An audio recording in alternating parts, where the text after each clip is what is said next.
कराओ मुझको मेरा बोध कराओ।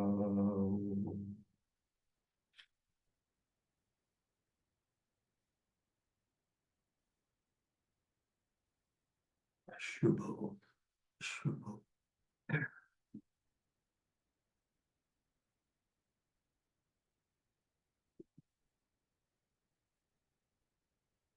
मेरे बहुत बहुत सम्मान और आदर के योग्य प्यारे धर्म संबंधियों, आप सबका शुभ हो। सभी स्वस्थ रह सके, जीवन में सुंदर मरहले रहे, हमारे जीवन में बढ़ते चले, भगवान से जुड़ते भी चले। जो बीमार हैं उनको सेहत मिले, उन सबके लिए हम शुभकामना करते चल सके। भगवान का आज भी कहना था कि मंगल कामना बहुत जबरदस्त हथियार है, सबके पास है, कोई पैसा नहीं लगता उसमें, उसको ज्यादा से ज्यादा करना चाहिए, बहुत इफेक्टिव टूल है वो। तो हम सब अपने धर्म साथियों के लिए, सबके लिए बहुत बहुत शुभकामना कर सकें, तो स्वास्थ्य लाभ करें, स्वस्थ रहें, खुश रहें। शुभ हो सबका।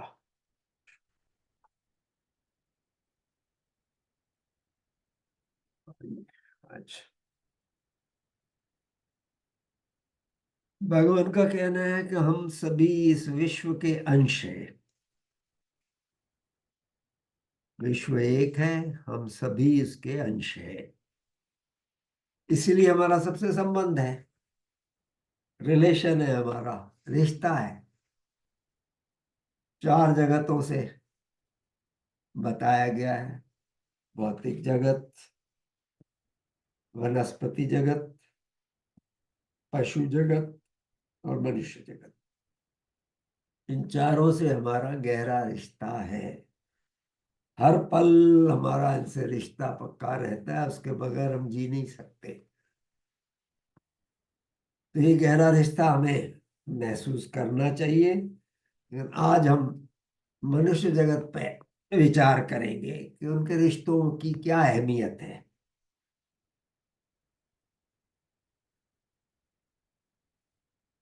तो रिश्तों की अहमियत क्या है? इंसान का स्वभाव है, वो अकेला नहीं रहना चाहता कभी भी, अकेले रहने पर डरता है इंसान। मनुष्य अकेला जी नहीं सकता। कई बार हम लोगों ने सोचा है कि ये जो भी सबसे बड़ी सजा जो होती है जेल में, वो सॉलिटरी कंफाइनमेंट रहता है, कि अलग कमरा, अकेले कमरे में रखते हैं। हमें भी रखा जाए, किसी को, पागल हो जाते हैं आदमी, नहीं चल सकते हम। तो मनुष्य अकेला जी नहीं सकता, उसे अपने आसपास और मनुष्यों के होने की बेहद आवश्यकता रहती है, कि जिनके साथ वो बात कर सके, जो उसकी सार संभाल कर सके, जो जरूरत के समय उसकी मदद कर सके। इन सब के लिए इंसान चाहता है कि कोई ना कोई पास हो। मैं अपना एक्सपीरियंस बताता हूँ कि जब दिवाली की रात हम शहडोल से ग्वालियर आ रहे थे, दिवाली की रात थी, उस दिन ट्रेन में चढ़े, डायरेक्ट ट्रेन उसी दिन थी। वैसे तो कहते हैं कि अच्छी सीट मिल जाए, सीट के लिए कितना दौड़ते थे पहले कि बर्थ मिल जाए। उधर प्रैक्टिकली डब्बा खाली था, पूरे 76 जनों की बोगी में हम ख्याल में 8-10 जने भी मुश्किल से थे। तो डर सा लग रहा था, बिल्कुल खाली। ये फीलिंग अकेलेपन की हमें समझ में आती है, कि जब हम अकेले होते हैं तो हम नहीं रहना चाहते अकेले कभी भी। किंतु ये जो हमारे संबंध है, रिलेशंस जो है, इनको बनाना या बढ़ाना कोई आसान काम नहीं है। और उससे भी मुश्किल क्या है, इन संबंधों को निभाना और बनाए रखना। टूटते बहुत जल्दी है, तो इनको निभाए और बनाए रखे वो और मुश्किल है। इस संबंध में मनुष्य के लिए एक बात बहुत आवश्यक है, केवल जरूरत पड़ने पर इन संबंधों के सेल्फिश उपयोग करने के प्रलोभन से बचे। हम कई रिश्ते बनाते हैं, हमारा सेल्फिश रहता है, स्वार्थ रहता है हमारा। तो स्वार्थ का जो है हमारा उपयोग संबंधों में, वो नहीं आना चाहिए कभी भी। उसके प्रलोभन से हमें बचना चाहिए, उसके लालच से हमें बचना चाहिए। स्वार्थ नहीं, हमारे संबंध निस्वार्थ रहने चाहिए। एक अच्छा संबंध बनाए रखने का यह सबसे कठिन हिस्सा होता है कि स्वार्थ से बचे रह करके हम ये सब कर सके।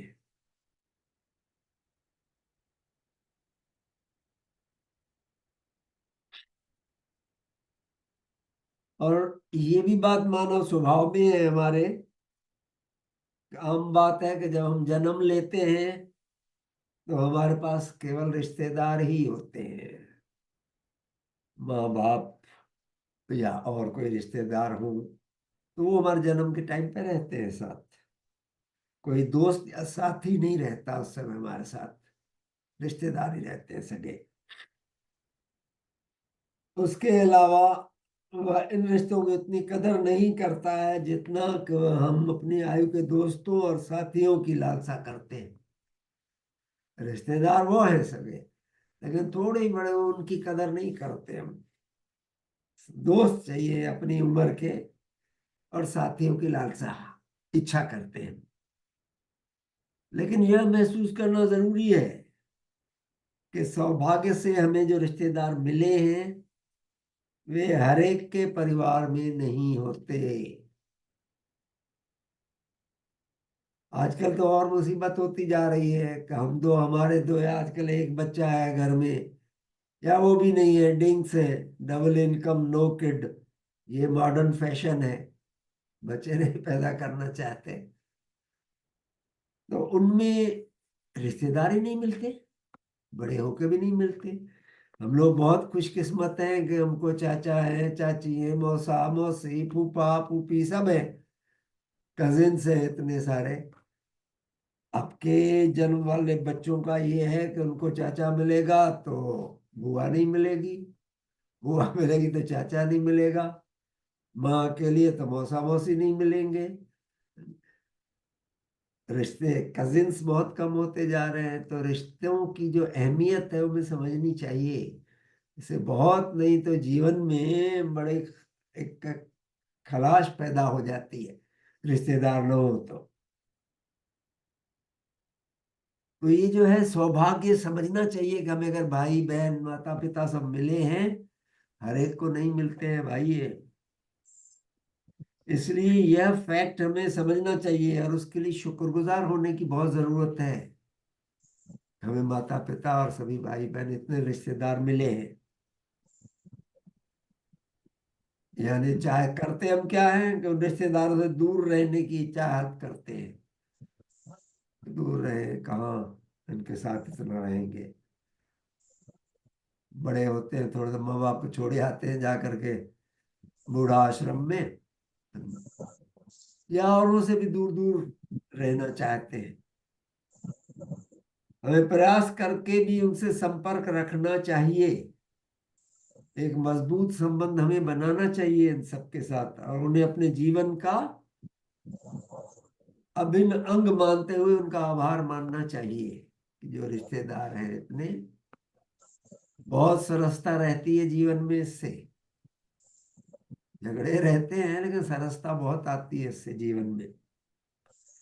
बाकी जहां तक दोस्तों का सवाल है, अधिकांश लोग इस संबंध को बहुत आसानी से स्वीकार करते हैं। मित्र बना, दोस्त बड़ी जल्दी बन जाते हैं हम लोग, और जारी भी रखते हैं उसको। लेकिन उसमें सच्चा और निस्वार्थी होकर जरूरत के समय एक दूसरे के काम आना ही सच्ची मित्रता का सार है। कोई दिक्कत पड़े तो एक दूसरे के हम काम आ सके, तभी वो ही अर्थ है मित्रता का। ऐसे सच्चे दोस्त पाना हर एक के नसीब में नहीं होता। यूं तो बहुत मिल जाएंगे, लेकिन असली जो सच्चे दोस्त होते हैं वो बड़ी मुश्किल से मिलते हैं। और ऐसे अगर मिलते हैं दोस्त तो बहुत खुशनसीबी समझना चाहिए अपनी। मैंने देखा है, हमारे 10-10 साल मेरी मुलाकात नहीं हुई, जिन दोस्ती हुई, लेकिन 10 साल बाद भी किसी रेफरेंस में उनको भेजा तो उतना ही प्यार मिला जितना 10 साल पहले था। तो ये रिश्ते रखने चाहिए हमको, बहुत सरसता लाते हैं हमारे जीवन में। ऊपर के दो प्रकार के संबंध हमने देखे। एक तो रिश्तेदार जन्म के टाइम में मिलते हैं, बड़े होते हैं, सभी माँ बाप भाई बहन जितने भी हैं, या दूसरे दोस्त। उसके अलावा एक और अन्य संबंध होता है पति पत्नी का, जीवन साथी का संबंध जो होता है।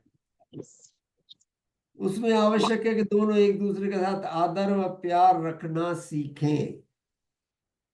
आदर व प्यार चाहिए। श्रीमान पीवी कनल जी का कहना है कि पत्नी सम्मान दीजिए, प्यार भले ही कम कीजिए लेकिन सम्मान ज्यादा दीजिए। सम्मान जो है, आदर है, वो घर में बहुत निर्बलता बनाए रखता है, बहुत सहिष्णुता बनाए रखता है। तो एक दूसरे के साथ जीवन साथी हैं, आदर और प्यार रखना सीखें। हम जैसे जैसे समय के साथ एक दूसरे की अच्छाइयों और कमियों को परख लें, हम साथ रहते हुए सीखते हैं कि भाई हमारे जीवन साथी में क्या कमी है, क्या अच्छाई है, और हमें टोटलिटी में लेना पड़ता है।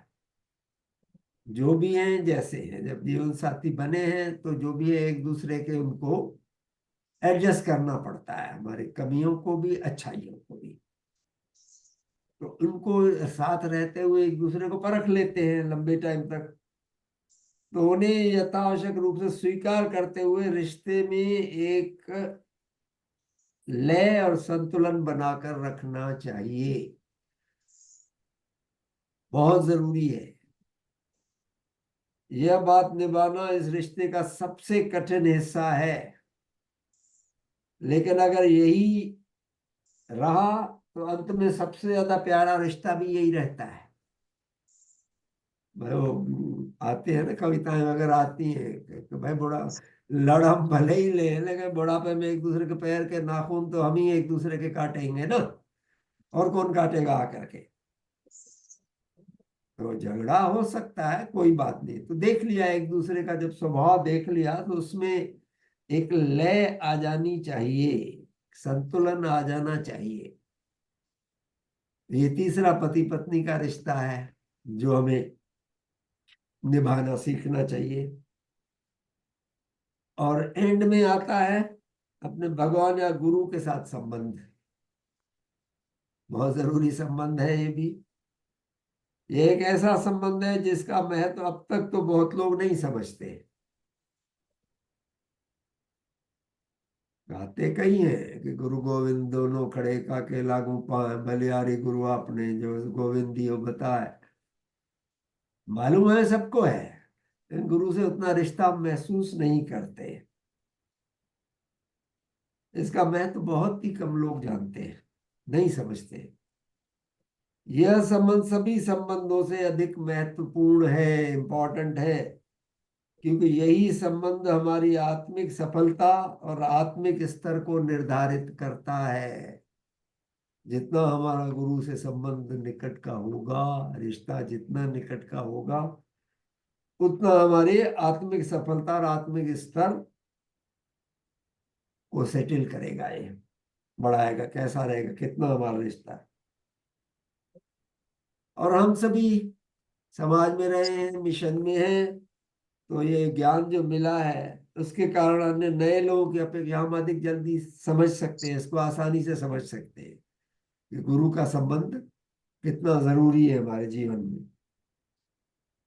तो ये जो भगवान से ज्ञान मिला है हमें इतने सिंपल लैंग्वेज में, परलोक संदेश के माध्यम से, तो भगवान कहते हैं इसमें तुम्हें दिए गए इस ज्ञान के खजाने का तुम इस प्रकार उपयोग करो कि यह न केवल तुम्हारे मनुष्य जीवन एवं आत्मा के लिए लाभकारी हो, वरन दूसरों को भी इसका लाभ उठाने में मदद करो, औरों की हम मदद कर सके इसमें।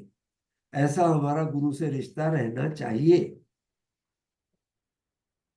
हमें परखने की बार बार जरूरत है, देखने की जरूरत है कि हम रियल में सिर्फ लिप सर्विस कर रहे हैं या सचमुच गुरु जी से जुड़ रहे हैं अपने, कितना उनकी निकटता हम पा सकते हैं। अब ये रिश्तों में भी, ये तो रिश्ते देखे, दूसरे को नजदीकी संबंध भी रहते हैं। तो नजदीकी संबंधों की क्या अहमियत है? प्रगाढ़ संबंध जिन्हें कहते हैं हम, या गहरे रिश्ते जो होते हैं, किसी के साथ प्यार भरे दिली संबंध। ज्यादातर अपने नजदीकी रिश्तेदारों के लिए ये शब्द इस्तेमाल नहीं किया जाता है। प्रगाढ़ संबंध हमारे नजदीकी रिश्तेदारों के लिए हम नहीं यूज करते हैं इस फिगर को। यह अपने दोस्तों, पड़ोसियों या फिर अपने गुरु के लिए इस्तेमाल किया जाता है या किया जा सकता है कि हमारा उनसे कितना नजदीकी संबंध है, प्रगाढ़ संबंध है। तो ऐसे प्रगाढ़ या दिली संबंधों को ये अलग कैसे हैं दूसरे रिश्तों से, दूसरे संबंधों से? सबसे बड़ा इनमें अंतर ये है कि इन दोनों के मेल मिलाप में अंतर है। अगर हमारे किसी से ठीक ठाक संबंध है तो उस दोस्त से हमारी हफ्ते 10 दिन में एक बार बात हो जाएगी, 15-20 दिन में मिलना भी होगा एक दूसरे से। मगर प्रगाढ़ संबंध हो तो आए दिन बात होती है, हर हफ्ते मिलना हो जाता है। ऐसे भी यदि कुछ रोज बात न हो पाए तो खाली खाली सा लगता है, कुछ कमी सी महसूस होती है। हम अपना अंदर टटोले तो भगवान से अगर कुछ दिन नहीं हम बैठ करके कर पाए, उनसे न ले पाए प्रभाव, तो कैसा लगता है? दिन बड़ा रूखा रूखा सा लगता है भाई मुझे तो।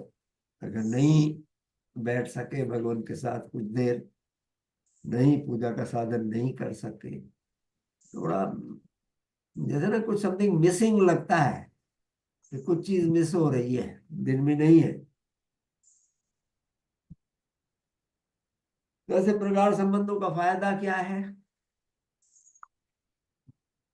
भाई इंसानी दुनिया रिश्तों पर टिकी हुई है, और ऐसे दोस्तों का होना कितना अच्छा है जो कि हमारी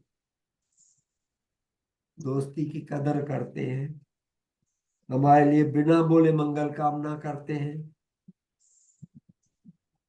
और जो हमारा भला चाहते हैं। प्रगाढ़ संबंध में होता है, हम सबके लिए मंगल कामना करते हैं, उनका भला चाहते हैं। मतलबी दोस्त तो बहुत मिल जाएंगे, स्वार्थी बहुत मिल जाएंगे दुनिया भर में। लेकिन अगर कोई ऐसा मिल जाता है दुनिया में जो दिल का साफ हो, तो ऐसे लोगों से संबंध बनाना चाहिए। हमें उनसे संबंध बढ़ाना चाहिए। ऐसे अगर ईमानदार कोई मिलते हैं, अच्छे दोस्त बहुत मुश्किल से मिलते हैं। मुझे बड़ी कमी महसूस होती है कि हमारा बचपन जो था वो प्रैक्टिकली गुम सा हो गया। 11 साल का था और सिंध में जब भारत का बंटवारा हो गया, तो उस समय के जो साथी थे सब बिछड़ गए। कोई पता नहीं कोई कहाँ गया। उस समय तो मोबाइल वगैरह भी थे नहीं, कोई बनते नहीं थे, टेलीफोन भी मुश्किल से था, तो कोई किसी का हिंदुस्तान पाकिस्तान पता नहीं चला कि कौन कहाँ पहुंच गया। तो बचपन के सब दोस्त खो गए हमारे। फिर रहे आकर के मुजफ्फरनगर में, वहां भी 3 साल रहे, वो भी छूट गए, रीवा पहुंच गए मध्य प्रदेश में। तो बचपन के दोस्त हमारे मेरे ख्याल में एक दो ही मुश्किल से हैं जो उसके बाद भी मिलते रहे, लेकिन बहुत प्यारे संबंध हैं। मेरे एक दोस्त हैं भोपाल में, मेरे से 1 साल नीचे पढ़ते थे, प्रेम जी के साथ। अब तबीयत उनकी खराब रहती है, बच्चे उनके इधर अमेरिका में हैं, 3 बच्चे, तीनों अमेरिका में हैं। अब एक के बेटे की शादी थी, उनके आने का सवाल नहीं था, बीमार बहुत थे दोनों मियाँ बीवी। तो बच्चों ने मुझे बुलाया अमेरिका में। कि आप दादाजी की जगह पर आएंगे, बेटी की शादी थी कि दादाजी आप रहेंगे। ये रियल संबंध है। मैं गया, मैं अनुराग जी को लेकर के गए, हम लोग, दूर था काफी, 2.5-3 घंटे का हवाई सफर था, लेकिन गए। ये रिश्ते हैं जो रहते हैं हमारे। ऐसे दोस्त जो मिले तो बिल्कुल आगे बढ़ के गले लगाना चाहिए, और हमें उनसे संबंध रखना चाहिए, जीवंत संबंध रखना चाहिए। ऐसे ही हमारे धर्म संबंधियों से भी रिश्ता पक्का होना चाहिए। आप सभी धर्म संबंधी हैं इतने, बहुत प्यारा रिश्ता रहना चाहिए। भगवान ने 4 जगत बताए ना, ये 5वां जगत है जो भगवान बना गए हैं हमारे लिए। धर्म संबंधियों का जगत जो है बहुत प्यारा जगत है। बहुत एक दूसरे के लिए हम कितना प्यार महसूस करते हैं।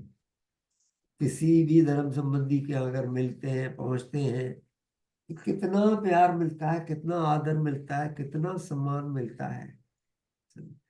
एक दूसरे के लिए हम कितना फील करते हैं, एक दूसरे के लिए कितनी शुभकामनाएं करते हैं। अभी भी जैसे बीमार हैं, 2-3 बीमार बहनों, अशोका जी है,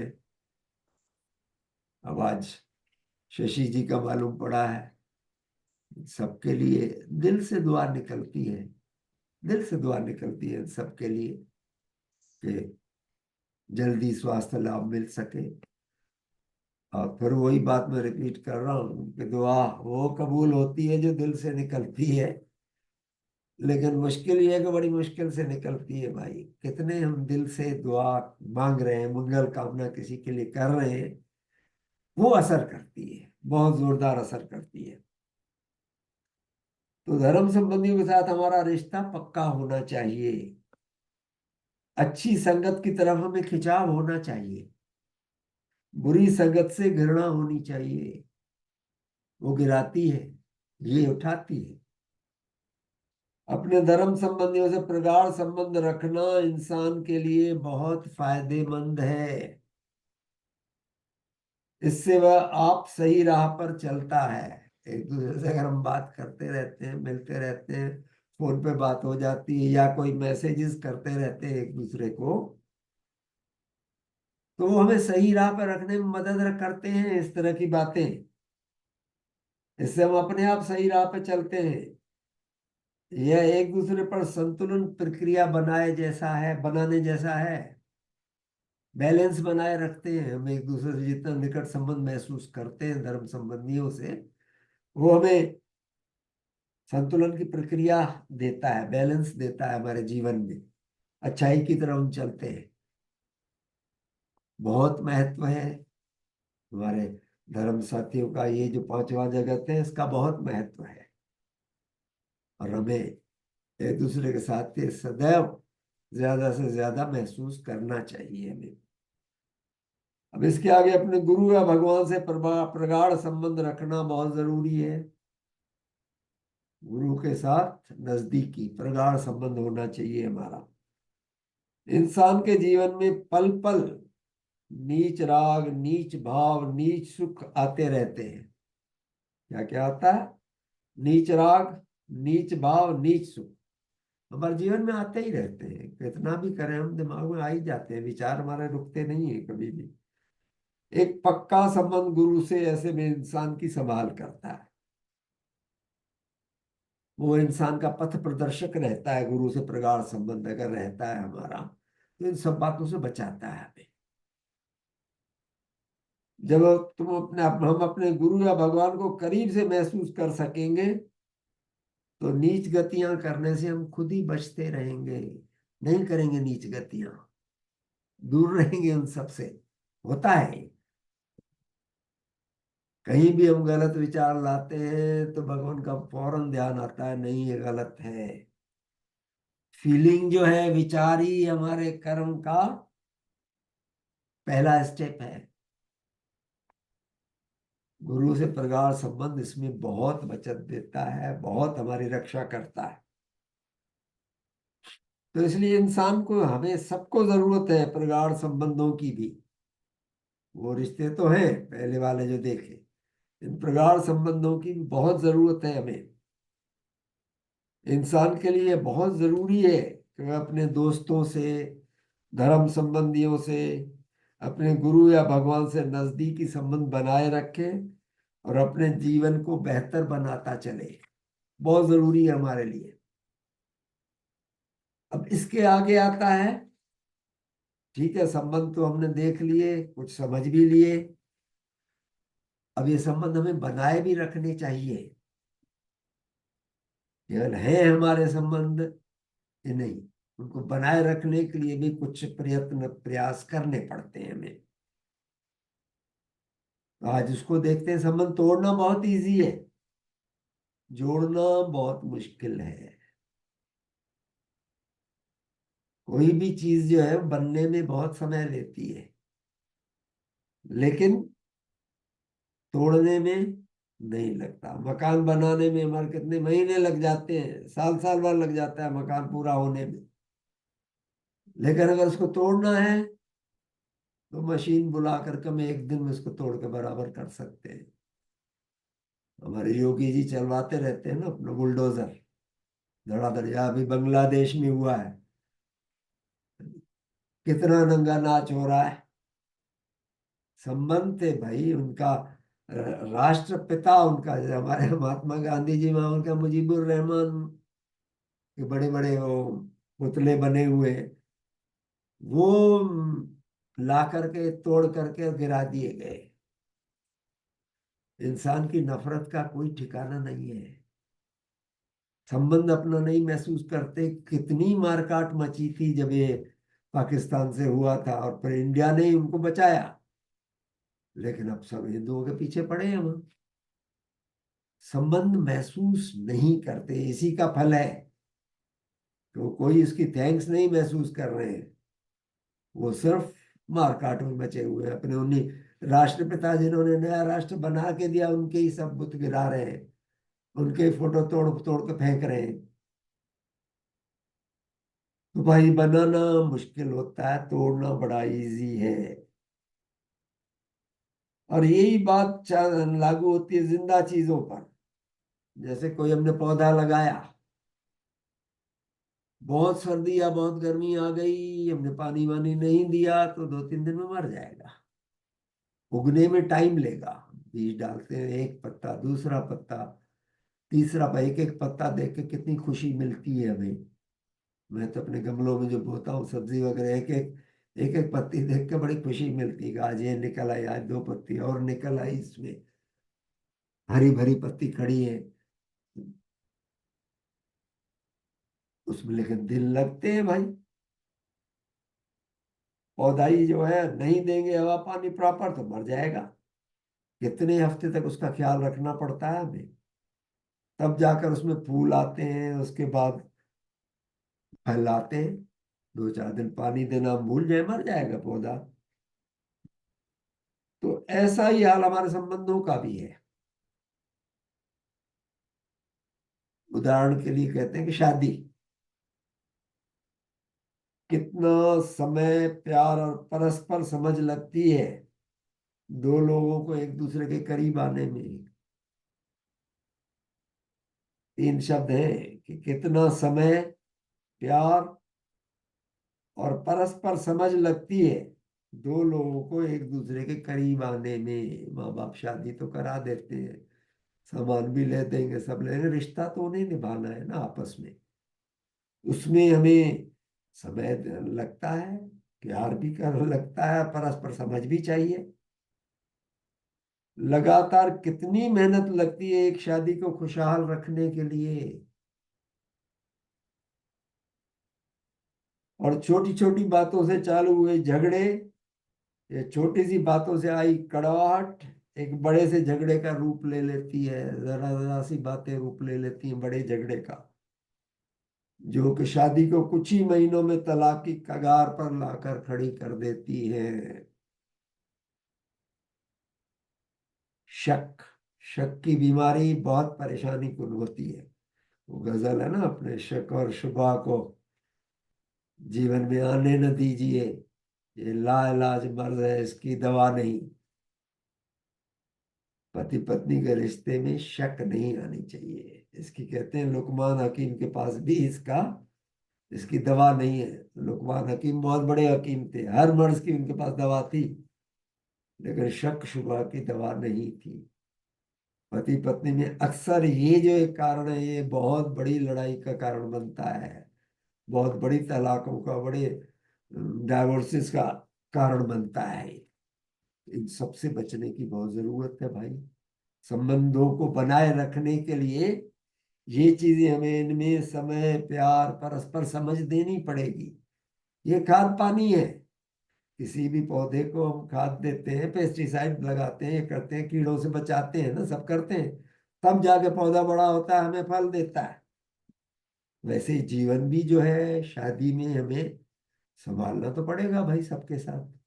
नहीं अगर करेंगे, तो पिछली बार भी बताया था, बच्चा मेरे से पूछ रहा था कि आप आंटी की बहुत तारीफ करते हो, बहुत याद करते हो आप, क्या सचमुच शादी ऐसा रिश्ता है? जवान बच्चा पूछ रहा है मेरे से। मैंने कहा भाई ऐसा है कि अगर अच्छा रखते हो रिश्ता, समझ प्यार रखते हो, तो ये बड़ा ब्लिसफुल संबंध है। लाइफ में ब्लिस है। ब्लिस मीन्स बहुत बड़ी, जैसे तोहफा मिल जाए ना हमको, लाइफ ब्लिसफुल हो जाती है अगर अच्छा जीवन साथी है और प्यार से रह रहे हैं। नहीं तो फिर वो तलाक के इसमें पहुंच भी जाते हैं हमारे उसमें, देर नहीं लगती। और लोग तोड़ने में बहुत होशियार होते हैं। उनको मालूम है रिश्ता बड़ा इस लिहाज से बहुत कच्चा रहता है, शक के इसमें। जरा सा कोई चीज फेंकी बीच में और फिर हफ्तों तक मजा, देखो पति पत्नी की लड़ाई। उनको बहुत दिनों तक मजा लेना है इस बात का। इनसे बचना चाहिए। अपना दिमाग जरूर लगाना चाहिए इस रिश्ते में। हमें बहुत जल्दी उस बेवकूफी में नहीं पड़ना चाहिए कि लड़ गए हम एक समानता देख रहे हैं इन सब में, कि बनाने के बजाय तोड़ने में बहुत कम जोर लगता है, बहुत कम टाइम, बहुत कम एफर्ट लगता है। सिर्फ कम वक्त ही नहीं, बाहरी जोर भी बहुत कम लगता है। वही मैं कह रहा हूँ कि बाहर वालों को मालूम है कि जरा सा हम बीच में चिंगारी छोटी सी फेंक दें, फिर मजा देखें हफ्तों तक। ये आग में घी डालने का काम करते हैं बहुत से लोग। वे असंतुष्टि का एक छोटा सा बीज डाल देते हैं, थोड़ी सी मेहनत लगी उन्हें, उन्हें हफ्तों तक मजा देगी। इसीलिए लोगों की कही सुनी में आने से पहले अपना विवेक इस्तेमाल करना बहुत जरूरी है। रिश्तों में पति पत्नी में तो है ही है, लेकिन औरों में भी, रिश्तों सब में अपना विवेक हमें हमेशा इस्तेमाल करना चाहिए। किसी भी संबंध को जीवंत रखने के लिए दोनों तरफ से मेहनत लगती है। और यदि सामने वाला सही जवाब नहीं देता शुरू में, तो बुरा महसूस नहीं करना चाहिए।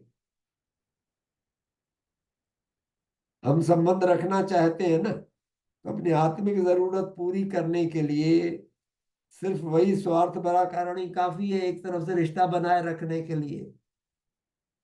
हम अकेले नहीं रहना चाहते, हमें साथ चाहिए। तो एक हमारा स्वार्थपूर्ण, छोटा स्वार्थपूर्ण संबंध तो है हमारा। उसके लिए सामने वाले का अगर नहीं भी है, रिश्ते में जवाब नहीं मिलता, तो भी हमें बनाए रखने की कोशिश करनी चाहिए। और सब संबंधों में समान लेन देन नहीं होता। हर एक अपनी मानसिक जरूरतों के हिसाब से काम करता है हर कोई। कोई अमीर इंसान अगर किसी गरीब को कोई दान देता है, तो क्या उसे बदले में कुछ पाने की आशा रखता है क्या, कि गरीब आदमी मुझे लौटाएगा या मुझे ये करेगा? नहीं। तो अगर कोई अपनी आत्मिक खुशी को सोचकर कोई संबंध रखना चाहता है, तो उसे अपनी तरफ से मेहनत करनी चाहिए, करते रहना चाहिए, चाहे वह कुछ समय के लिए एक तरफा ही क्यों ना हो। ये हमें ध्यान में रखना चाहिए। हम कई बार रहते हैं कि मैंने तो इतने फोन कर लिए, वो तो करता ही नहीं है सामने वाला कभी भी, इतने दिन लग जाते हैं। करो, रिश्ते में पानी दो, रिश्ते के गमले में पानी डालो, स्नेह का, बातचीत का।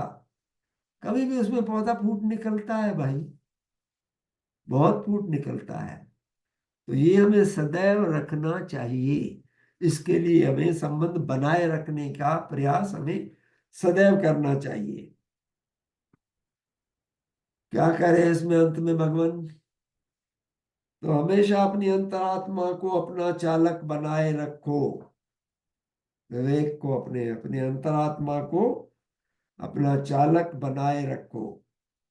अपने अहम को यह काम मत करने दो। हमारा अहम है, वो तो कभी करता नहीं है, मैं क्यों करूं, हमेशा मैं ही मैं करूं। ईगो हमारा मारता है इसमें बहुत। तो भगवान क्लियरली कह रहे हैं कि हमेशा अपनी अंतरात्मा को अपना चालक बनाए रखो, विवेक से काम लो, सोचो। अपने अहम को यह काम मत करने दो। अहम एक बहुत बुरा चालक है, जो बहुत गलत रास्ते पे ले जाता है। यह एक ऐसी छोटी सी ताकत है जो हमारी जिंदगी और तुम्हारे संबंधों में बहुत परेशानी पैदा कर सकती है, कर सकता है। अहम से बचने की बहुत जरूरत है। श्रीमान देवर सिंह जी कहते हैं ना कि रात रात भर लिखते थे, सालों लग गए अपने अहम से निकलने में। रात को बैठ के अपने अहम, क्या क्रियाएं मैंने अहम की। तो हमें भी अपने ऊपर बहुत जरूरत है देखने की कि हम अहम से ड्रिवन ड्रिवन तो नहीं है। विवेक से ड्रिवन होने चाहिए हम। सोच समझ के कुछ करना चाहिए। रिश्तों, खास करके रिश्ते जो है बहुत नाजुक रहते हैं। इन नाजुक रिश्तों को संभालने की, प्रगाढ़ रखने की, इनका आदर और सम्मान करने की बहुत जरूरत है हम सबको। तो काश मैं भी ऐसा कर सकूं, आप सब भी ऐसा कर सकें। हम एक दूसरे से और ज्यादा निकट होकर एक दूसरे के लिए ज्यादा ज्यादा शुभकामनाएं कर सकें, मंगल कामनाएं कर सकें, और एक दूसरे के लिए यूजफुल हो सकें। ऐसी मेरी अपने लिए भी, आप सबके लिए भी प्रार्थना है। भगवान के दर पे ऐसा हम कर सकें। शुभ हो आप सबका। धन्यवाद बहुत बहुत।